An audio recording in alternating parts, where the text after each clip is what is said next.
Do you ever feel that the world is sometimes unfair? I don't know about you, but for me, reading the news is a constant reminder that I have no power over the world to do anything about it. That is, until one day when a little girl taught me otherwise. On a quiet April morning of 2009, I was reading the newspaper at my kitchen table, like every morning, with the smell of burning toast in the background, like every morning. And every page I turned served as a reminder of the unfair and greedy world we live in. Fraud at Wall Street, people losing their jobs by the thousands, kids living on our streets. With news like that, how can you enjoy your morning toast? Until page 16, when one headline popped up, standing out from the rest. Birthday girl gives presents away. A story begging to be read.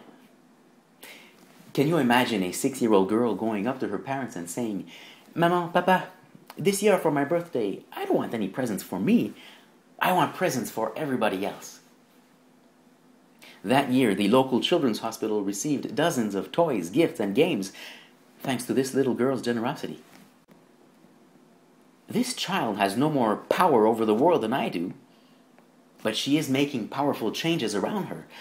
Every year she chooses a different charity and invites her friends and family to give to that charity, not to her. She didn't change the world, she changed her world. If you ask her why she gives presents on her own birthday, she will answer simply, "Giving feels good." Giving feels good? Maybe I should try that too. I had my chance. One sunny morning, while I was strolling downtown, I passed by a 60-some-year-old homeless man sleeping on the sidewalk.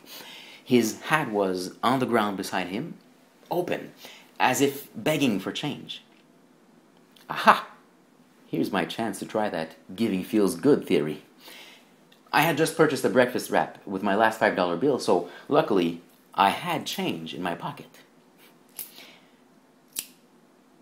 I was about to drop the coins in the hat, but I stopped myself. I looked at the change, I looked at my sandwich, I looked at the hat.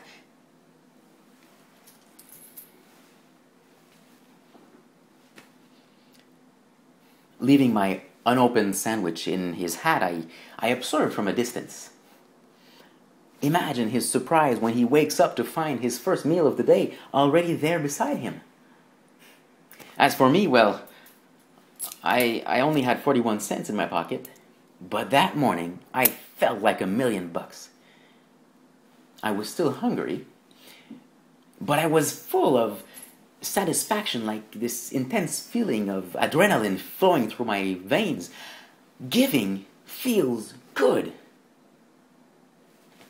I didn't change the world, I changed my world. Now, whenever I feel powerless in this big, greedy, unfair world, I think back to this story, and I'm reminded of this important lesson. You can't change the world, but you can change your world. And when you change your world, and when I change my world, together we change the world. And doesn't that feel good?